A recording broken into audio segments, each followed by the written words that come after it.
Hey everyone, Mike here. Welcome back to my channel. Thank you so much for being here. If you haven't yet, please hit that subscribe button, thumbs up, and I hope you enjoyed this video. Leave your comments and thoughts below. This is going to be something that I'm hoping to do more of in 2022, which is more videos just analyzing and talking about movies and pop culture things that are popular in the moment. So if you're into that, please subscribe and check out some of my other things. Today, I want to talk all about the brand new Netflix film, the Netflix original film with a star-studded cast. It's called Don't Look Up, and to me, this is some of the best satire that I've seen in a film in a very long time. It's not nuanced at all. It's pretty explicit, on-the-nose satire, and I think this is an example of how social and political satire can be done really, really well. Let's get into it. Okay, so in the last 5 years or so, we've actually seen a lot of different TV series and movies that try to offer some kind of social satire or satire around who we are as a society right now, what we're doing, what we're achieving, what we're ignoring, and etc. Probably the best example of this for me in the last half decade is definitely Black Mirror, which is a series by a guy called Charlie Brooker that just does particularly focus in the realm of technology. It looks at like all these different ways that humans are using technology and how it's essentially destroying our life. A lot of the Black Mirror episodes are focused or set in this not too distant future where technology has evolved a little bit, and this particular form of technology is starting to become problematic in a lot of people's lives. And I really liked Black Mirror. I'm disappointed it's not going anymore. Charlie Brooker more recently has been doing these movies at the end of each year called Death to 2020 and Death to 2021, and those to me have been pretty hit and miss. I haven't enjoyed them that much. So when I saw that Don't Look Up was coming out, I was kind of skeptical. It has nothing to do with Charlie Brooker, but I just thought I'd bring up his work because I think in terms of this kind of social satire, he's been definitely leading the charge over the last 5 to 10 years. And Don't Look Up definitely benefits from its star-studded cast. You've got Leonardo DiCaprio, Meryl Streep is in this, Jennifer Lawrence is in this, Jonah Hill. There are some really big name stars all over the marketing for this movie that's drawing a lot of people in. And I think that's really important to get eyes on this movie because I think the message of this movie is really important. It's also very funny, not necessarily in a laugh out loud way, but it's kind of this peppered irony throughout this whole movie that becomes more and more on the nose. Don't Look Up, in essence, is a satire of the modern age, human priorities and human distractions and nepotism and politics and money and everything that we value in modern society that distracts us from more pressing issues. Essentially, the film revolves around two scientists played by Leo DiCaprio and Jennifer Lawrence who discover that an enormous comet is flying towards the Earth and will definitely result in an extinction event. It's going to happen in 6 months, so basically the entire world has 6 months to solve this issue and stop the world from literally ending and everyone dying and the human race literally ending as well.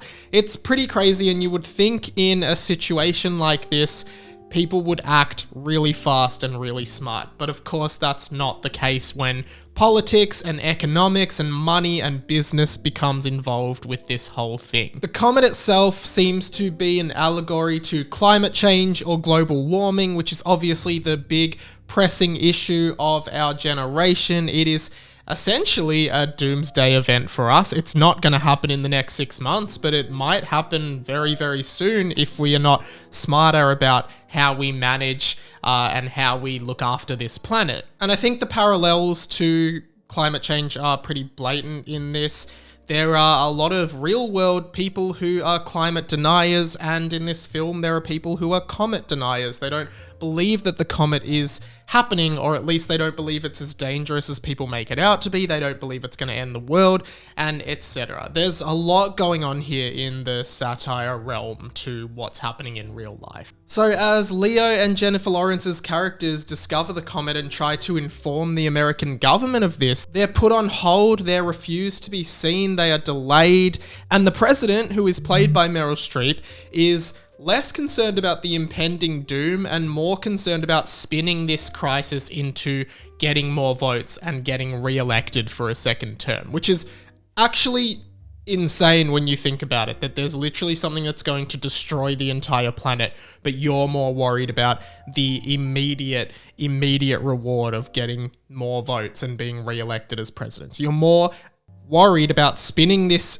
doomsday crisis into something that makes you look better. And I think that's an incredible reflection on politics in the modern age. And, you know, climate change is happening, but nobody seems to care at all unless it's something that can help them win votes and help them progress and make money and etc. Leo and Jen, and I forgot the characters' names and I apologize for that, go on a media tour to try and promote this message, try and get the word out there. And I think it's amazing because what it's really saying is that these two people who have made this discovery really don't have any power to stop it. They are aware of it, they know it's real, but only the government really can lead an action to this or has the resources to do this. And if they refuse to do it or don't prioritize or don't acknowledge that it's a threat, then they really don't have any way of handling it themselves. On the first TV show they go on, a light-hearted, bubbly breakfast TV show,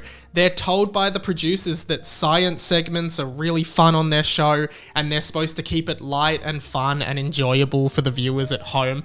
And there's a big point made about this story of the doomsday, earth-destroying, planet-destroying, people-extincting comet being the third story of the day behind the breakup of a famous musician and her boyfriend, played by Ariana Grande, by the way. And when Ariana Grande's character goes on the show, her story gets intense engagement around the world. People love it. People are talking about it. They're tweeting about it. They're interacting about it. This whole obsession with celebrity gossip and breakup is more important than a literally world-destroying event. And it's really amusing to see because it does feel like this isn't really a reality that we're too far from. Because on Earth, we are obsessed with these things and they are distractions to realities that we feel helpless against. Us, the ordinary people, don't really have the structures or the resources to combat something like climate change. Only really the government can actively create a plan for a country, for an entire nation to, or an entire planet rather, to actively fight against that. But they continue to fail us, I suppose, is the message of this. So in the meantime, we worry about things like celebrities and the Kardashians and Kanye West and all of these pop cultural distractions. The breakfast TV hosts are treating it like it's a fun thing, like this comet is a cool discovery, and they don't even listen or understand the severity of it until Jennifer Lawrence's character directly implies about how dangerous it is and directly, aggressively announces this, but is belittled for being scared and causing panic, whereas Leo's more cool and collected character is praised for being really approachable and fun, and we should definitely have him back on the show. We see examples of nepotism and unqualified people being supported by politicians. For example, Jonah Hill's character, who is some sort of advisor to the president, Meryl Streep, reveals somewhere in the first act of the film, after knowing him for, a few scenes, he then reveals that the president is in fact his mum. He doesn't seem qualified for his job at all. He's only got it because he's part of the president's family. And of course, the director of NASA, who is an avid supporter of President Meryl Streep, denounces the severity of the comet without actually being an astronomer or having any qualification to do so.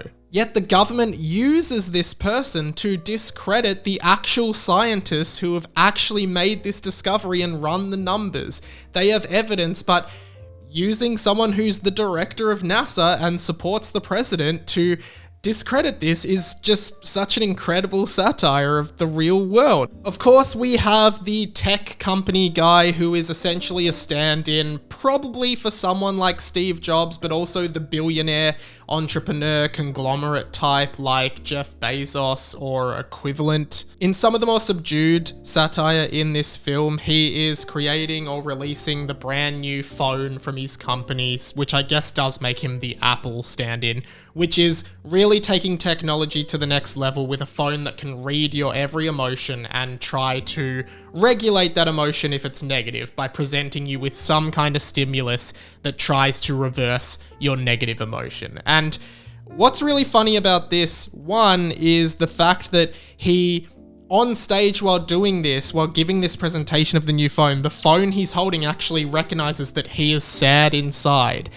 which is an ironic kind of twist that this billionaire person deep down is very, very sad.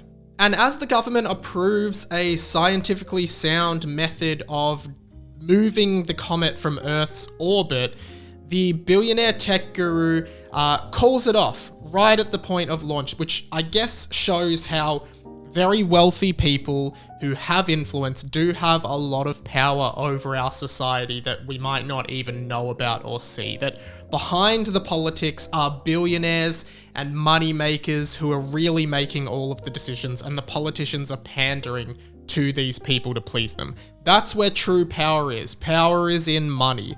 People who make decisions have lots and lots of money, and money controls our world. He calls off what is going to save the planet to come up with another idea. And his idea is that the comet is full of precious minerals that can boost the American economy, produce millions of jobs, and can be sold for, upwards of $1 trillion into the economy, which is a selfish and fundamentally destructive capitalist view of how to solve a global crisis. How can we make money out of this comet? And his theory is to break the comet into smaller pieces, but it is not scientifically sound, it's not peer-reviewed, there is no basis to it. But of course, the president, who wants the economy to grow, who wants there to be jobs, and who wants there to be lots of money, decides to abandon the savior mission and go with the Jeff Bezos guy's mission.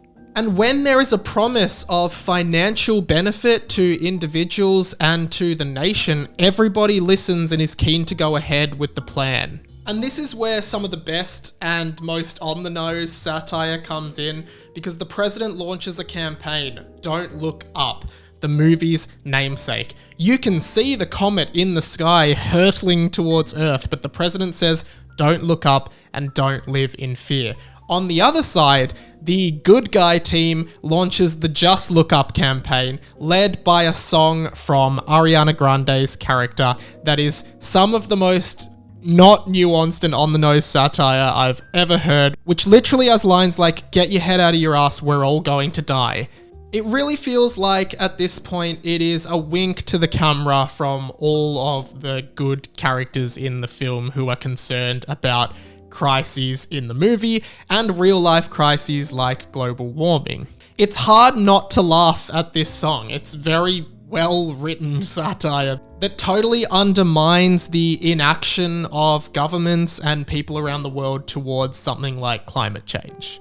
And of course, the plan B absolutely fails and the entire world is doomed to be killed by this comet, all because of a hunger for wealth, for money, a greed for more. A part of this capitalist idealism of American culture, this idea of having more, of being able to have everything, of rich people getting richer, of billionaires growing into multi-billionaires and further, causes the planet to be doomed. Literally at the end of this movie, a capitalist hunger ruins the entire world. A refusal to acknowledge an environmental threat or a natural threat that can be prevented but is exploited for money and power and fame and wealth and everything else you can think of along those terms. But that isn't the worst part, because the most selfish part about all of this, as all of the people with the government realize that this has failed and they run out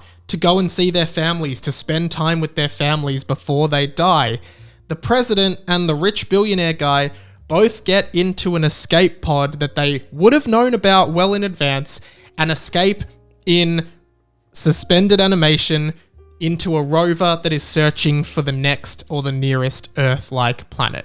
They knew the whole time they had a plan B and an ultimate way out of this situation.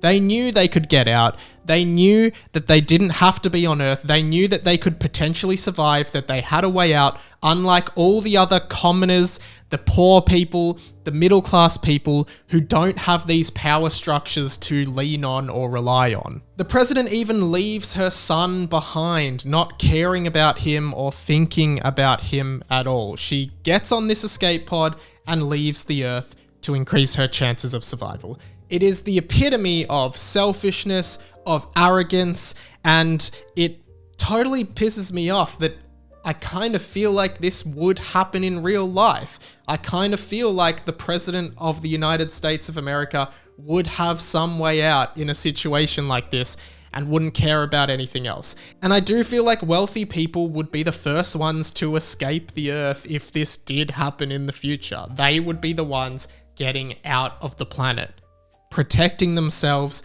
protecting their wealth, protecting their status, and not worrying about all the people who have less than them. Of course, at the end of the movie, they do kind of get what's coming to them as they're eaten by an alien species on the planet they end up going to in thousands of years. But the real kind of wholesome or heart-wrenching, however you want to look at it, ending is when all of the good characters that we've gotten to know throughout the movie share a meal together and make small talk over the table as they hear the comet coming towards Earth and destroying everything.